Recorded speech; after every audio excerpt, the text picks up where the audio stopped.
बेटी की शादी के बाद दीवार पर लगी घड़ी ने आवाज की।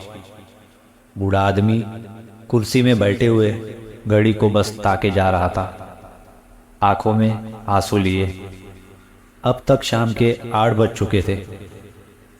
बूढ़े की पत्नी ने उन्हें सांत्वना दी, क्योंकि उन्हें इस चीज का एहसास था कि वो रो क्यों रहे हैं।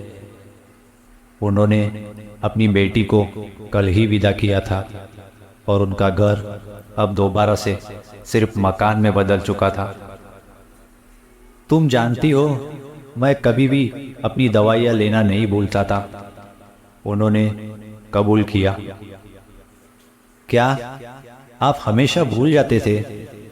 हमारी बेटी सीमा आपको हर रोज इस बारे में याद दिलाती थी, उनकी पत्नी ने कहा। नहीं, वो सिर्फ एक बहाना था।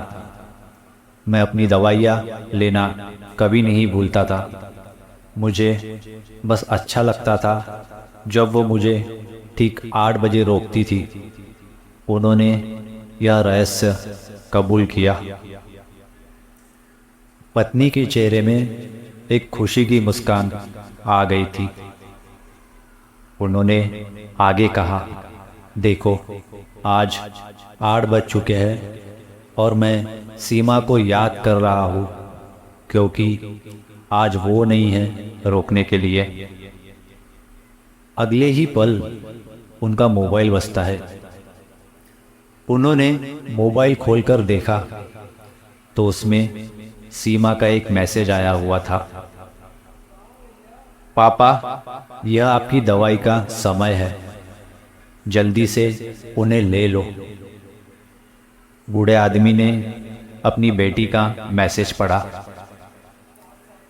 उन चंद शब्दों ने उस बूढ़े युगल को खुशी से भर दिया था। उनकी बेटी पराई होकर भी पराई नहीं हुई है।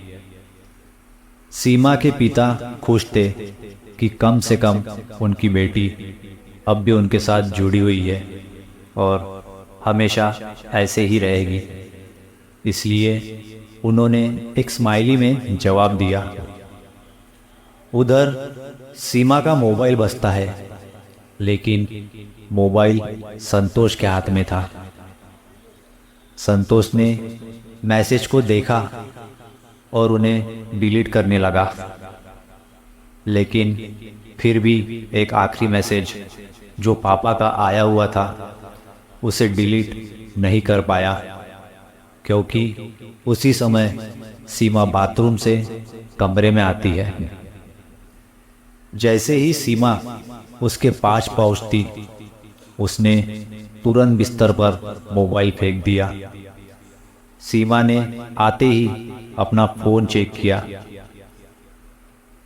उसने अचानक संतोष से सवाल किया, अरे, पापा ने मुझे ये स्माइली क्यों भेजा है? संतोष मुस्कुराया और कहा, मैं क्या जानूं।